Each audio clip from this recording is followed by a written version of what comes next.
Hey guys, welcome to another Planty video. In this one, I'm going to show you guys all the Anthurium that I've now brought home. I'm so happy to be bringing these home, but I'm not only going to show you Anthuriums. I have a stash of other plants that I'm going to feature, just basically to give you guys some updates on how things are progressing as I have been moving. And well, some have adjusted well, some haven't. I also want to give you guys a greenhouse update in this video, so there's lots to look forward to. So get comfy. There are a lot of views installed for you all here, plenty views. You're going to enjoy it. And as usual, everything will be linked below. If you enjoy this type of content, please remember to like and subscribe. I do enjoy making these videos for you guys. And as always, do leave me a line in the comments if you would like me to make a specific video. Thank you so much for being here, and let's get started.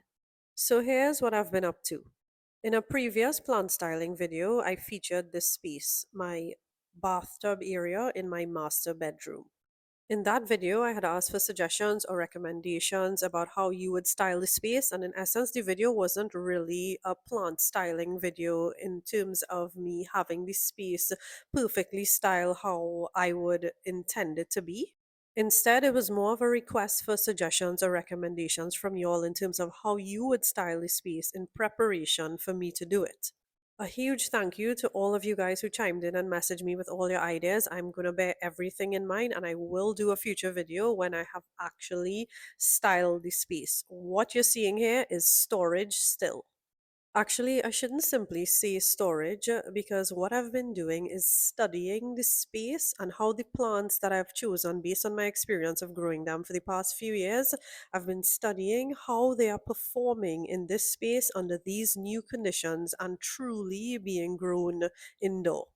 If you watched that plant styling video that I'm referring to and you compare this space to how it looks currently, you would know that I have added a ton of plants. But not just any plants from my collection. From studying this space, I've realized that my alocasias in particular love this spot.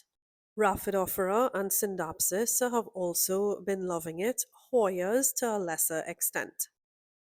So naturally, I added a ton of alocasia and pretty much put the hoyas on the back burner. And I've actually brought up some philodendron to test my philodendron gigas and a couple ghost plants. So I want to see how those perform in the space. So I'm going to pretty much continue to study the space until I finally find the perfect combination of plants to really style the space properly.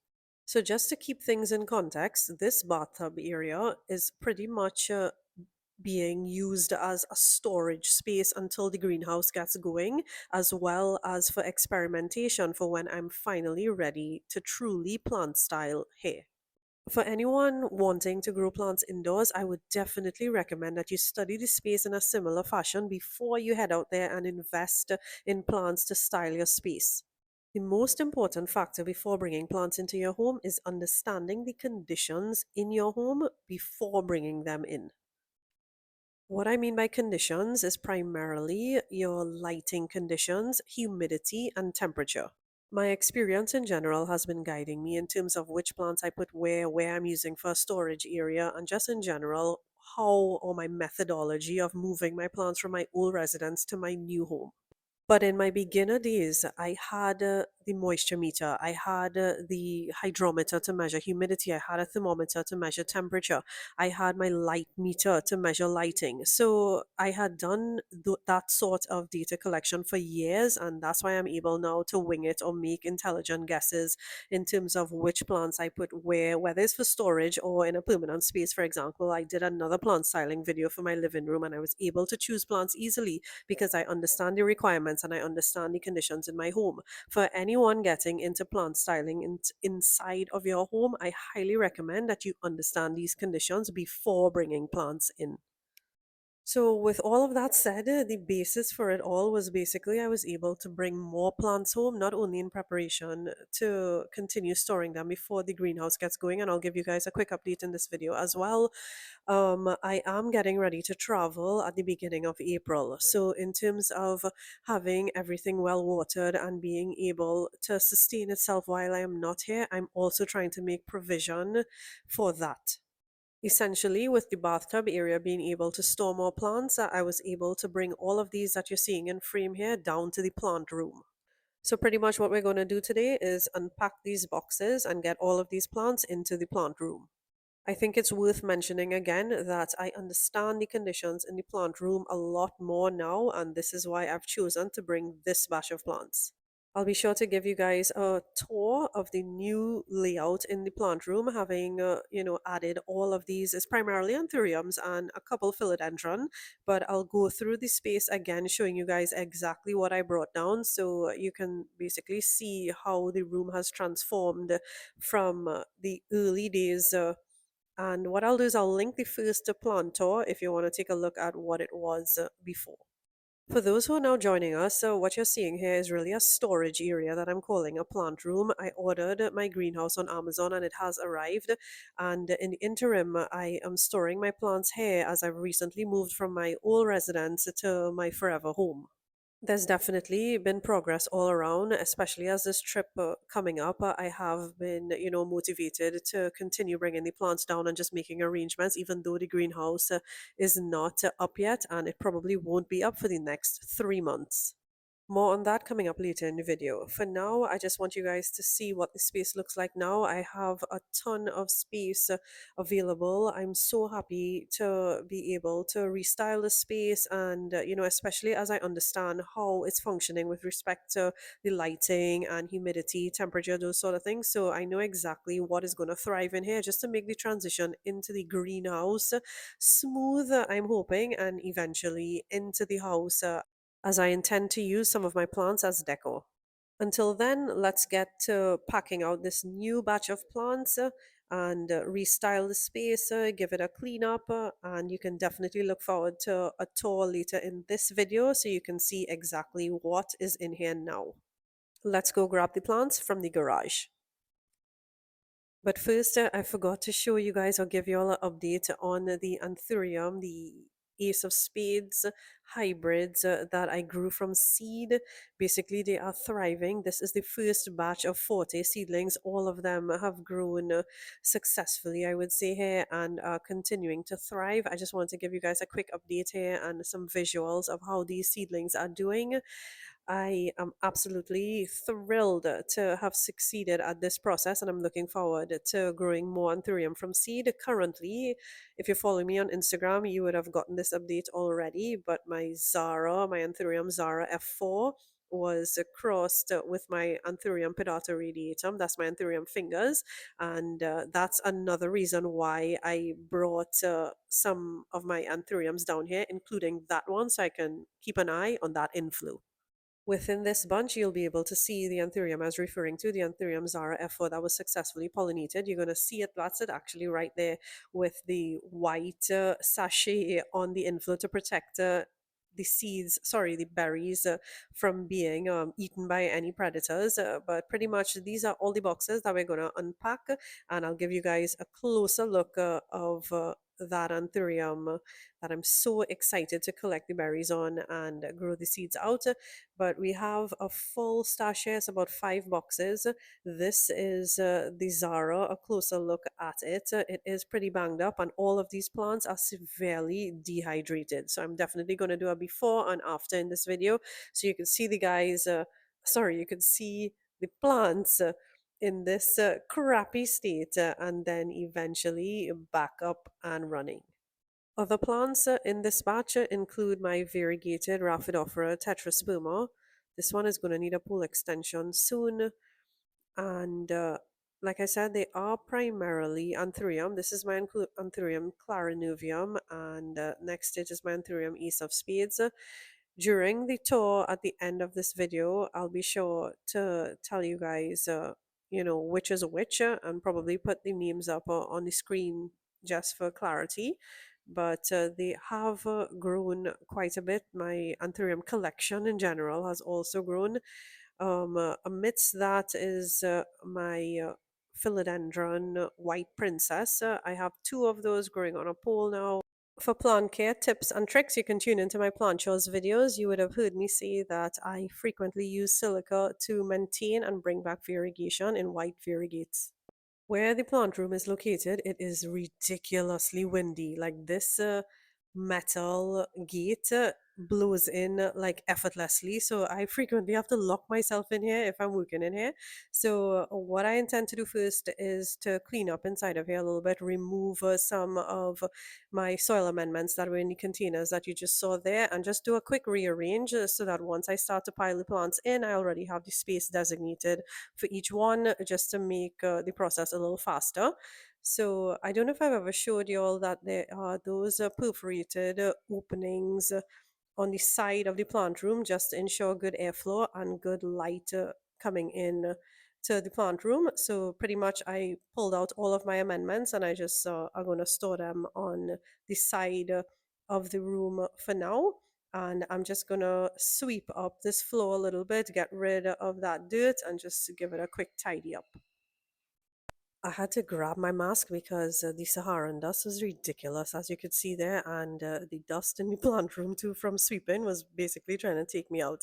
But all in all, I've finally cleaned up that floor as best as I could. I've made some more space on the floor so I could bring my larger plants in. I want to give you guys some views, just some preliminary views. This is my variegated money tree. Since I repotted it, it has put out two new leaves.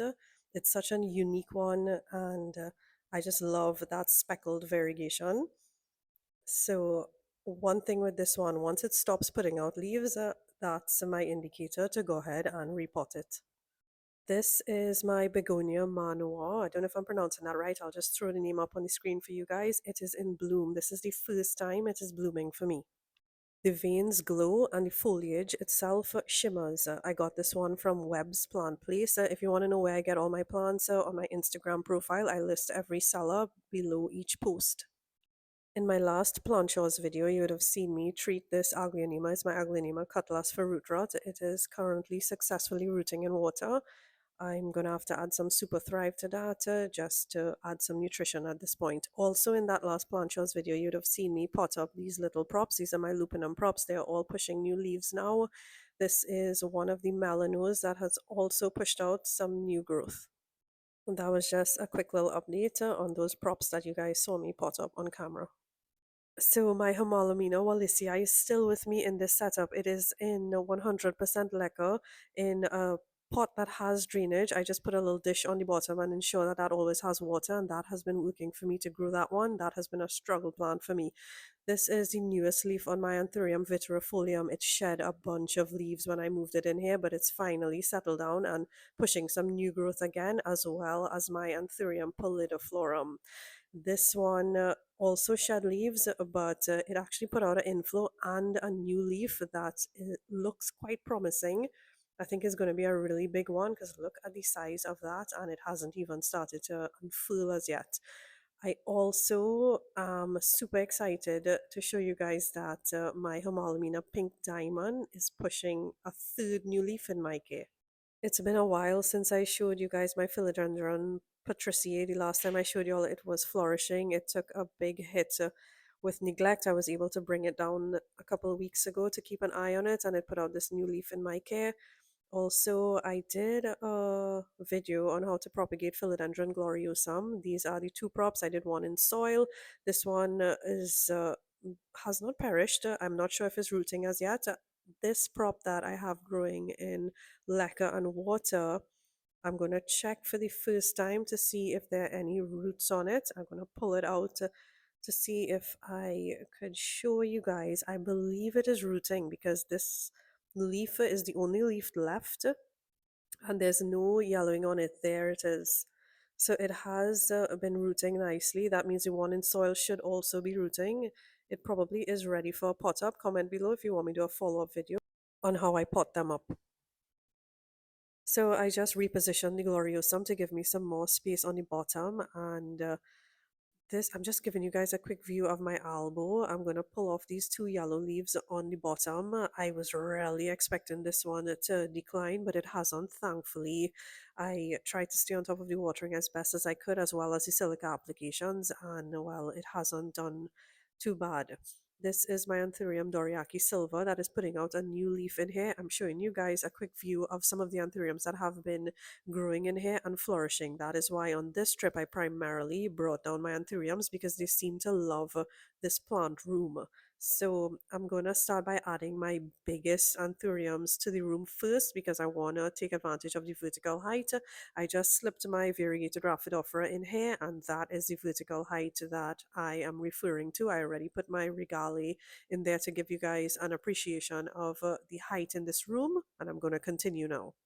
Next, I added my Anthurium Zara F4. You can see how severely dehydrated it is. The leaves are curling inward, which is a telltale sign of that. This is probably the largest Anthurium that I own, and I think it has filled out at the top of that shelf perfectly. Now I want to make an adjustment to this pole that my melano backup is growing on. Pretty much it broke during transport. I added a couple stakes to the back to give it some support until I could properly secure it. I left my zip ties at the old residence, so I'm just going to use a Velcro strip and run it through the back and secure it to the stake as best as I could for now. More than likely, I'm going to lean it up against the wall next to my other melano, but that stake is just going to help me support it for now. I'm just gonna lean the melano up next to my other melano. The leaf ripped, unfortunately, and is covered in mud. This is what I mean by I cannot wait to get my plants into my greenhouse so the leaves can remain clean and untouched. I'm gonna empty this bin next. It does have a mandula in there as well as my Amedrium Spider-Man, which I think is an Amedrium medium silver. I'll show you guys a close-up later on, but let me know if you have a Spider-Man. I would love to discuss how it's looking, but this is a prop of my Manjula pothos, a mature one. I'm going to get this one on a pole soon to continue to size this up and hopefully use it in the house. We made a good dent in this batch so far. This is what we're left with. Onto this box. Pretty much everything has been fitting nicely. I placed my philodendron white princess that I'm trying to bring back the variegation on, and it is coming back thankfully. So that's a close up of that there, as well as my Syngonium erythrophyllum that was next to it. The room is filling out nicely. Don't forget there's going to be a tour at the end of this video so I can show you guys each one that I've added. And just like that, we're down to one box. So this is my Anthurium magnificum silver. I think I only have like 3 plants in there. And just like that, we're going to be done in a jiffy. This is my Anthurium Bessie Af. This leaf broke in the garden. I believe either a chimid fell on it or a branch or the iguana. I really can't be certain, but it broke unfortunately. And I'm just going to take a stake to prop it because I find, it's not really necessary to chop the leaf off when it breaks. Sometimes it is still able to photosynthesize for longer than you would expect. And, if it's not really yellowing or showing any signs of stress, I tend to just stake the leaf like that. I get those stakes from Fair and Square in Shogunas and I clip it using an orchid clip. This will actually keep it a lot more compact for storage in the plant room. And that was basically just a quick fix to get it into the room in a compact fashion. This is my chronically dehydrated Homalamina selby. All of the plants in here, well, the ones that I brought down anyway, are severely dehydrated. I'm so happy to have them in here so that I could have more control over the watering. You can see how crispy and seriously dry, probably hydrophobic right now the moss is on the top of my anthuriums, but they've all fit in nicely here. And I'm going to give them a quick drench and I'll allow them to hydrate and then we'll do the tour probably the next day. But let me give you guys a quick greenhouse update in the meanwhile as we are in that space. Pretty much it's not going to be installed and customized for probably the next 3 months. I am due to travel in April, the beginning of April, and we have some external works to do on the compound that involve excavation, and we're going to need to use the greenhouse space to store material. For y'all that are now joining us, pretty much I'm not just gonna install the greenhouse as is. I do want to customize it and make it conducive to my growing manner. So it is gonna take some time to do that and design the different elements that I want to install and pretty much the customization in general. I also want to put in a smart irrigation system. So all of this is gonna take time, but what I'm going to do while I'm waiting for the external works to finish on the compound is to just bite the bullet and bring all the plants down from my old residence. I'm going to have a lot more space in the garage in a couple months, and I'm going to have to utilize that space to store those plants. And pretty much, I think it is going to be progress because now I'll have all my plants at home and I can end this commute to the old residence. I am really looking forward to that. Okay, so I promised you guys a tour at the end of this video, but unfortunately it's gotten way too long already and I'm going to split this video into two parts. So you can look out for part two later on in this week, maybe Friday. That'll be a tour of how I have restyled the space to accommodate all my anthuriums. If you've made it this far into the video, thank you so much for watching. I appreciate you guys so much. If you have any video suggestions for me, please leave it in the comments. And as usual, everything will be linked below. If you have not found what you're looking for, feel free to message me. Thank you so much for watching, and I'll see you guys in the next one.